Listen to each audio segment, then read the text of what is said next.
Responding to your baby's cries can be exhausting and stressful, and the pressure of feeling like you need to pick your baby up immediately every time they make a sound can be incredibly demanding. But the truth is, sometimes it's okay to let your baby cry.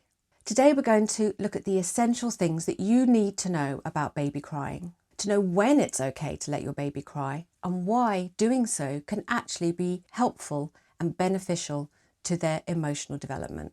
Crying is the way your baby is going to communicate with you. It's the only way that they can tell you whether they are hungry, tired, uncomfortable, or not feeling well, or whether they just need a cuddle. During the first 4 months of your little one's life, you will be cuddling them, you'll be soothing them, you'll be making sure that they're learning to understand and feel safe in the new world that they find themselves in. And you cannot spoil your baby by picking them up, baby wearing them, soothing them, cuddling them each time they cry and responding to their needs.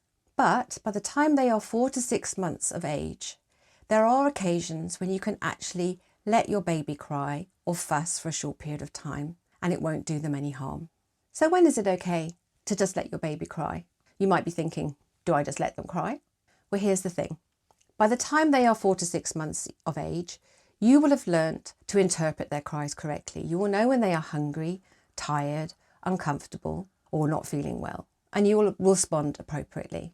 However, there will be times that you'll notice that your baby is well fed, well rested, and comfortable, and they will still be grisly or unsettled and wanting your attention.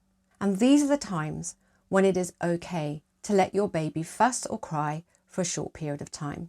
This is when you don't have to pick your baby up straight away, where you can leave them to learn how to play independently and to engage in unoccupied play.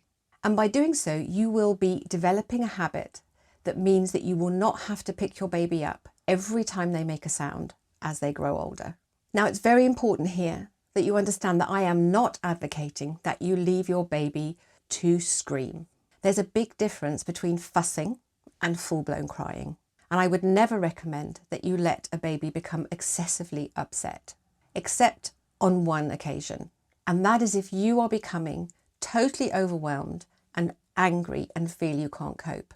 If that is the case, if things are just getting too much and no matter what you do, you cannot settle your baby and things are escalating and you are feeling really overwrought, then it's okay and advisable to put your baby safely in their crib, even if they're crying, and leave them just for a while you take a breather, go make yourself a cup of tea and calm down. However, if they are just fussing and grizzling, then try these 4 simple techniques to see if you can calm your baby, settle them again without actually having to pick them up. First of all, resist the urge to go and pick them up. It's your inbuilt reaction. That's what you're going to want to do because that was what you always have been doing. But just resist the urge to do so and see if they resettle themselves.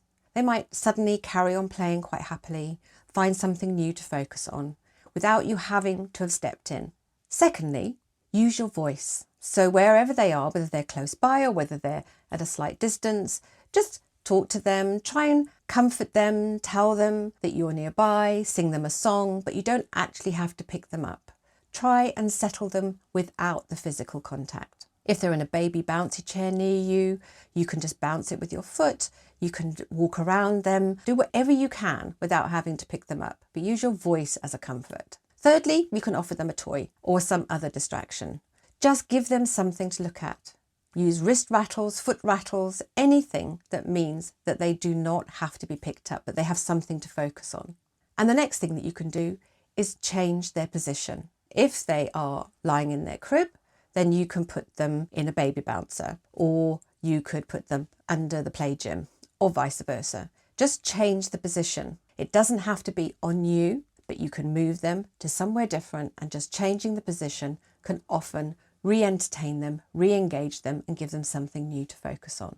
By giving your baby these gentle opportunities to learn to play by themselves when they become a bit fussy, will reduce the fussiness and their need to be picked up by you and have your attention constantly as they grow. Take a look at my post, Unoccupied Play, on the Teething to Tantrums website, where you can learn more about how important unoccupied play is in your baby's development and how you can actually make the most of this opportunity and show them how to play independently. If you found today's video helpful, be sure to give it a like, and if you have any questions about baby crying, then drop a comment below. Thank you for watching.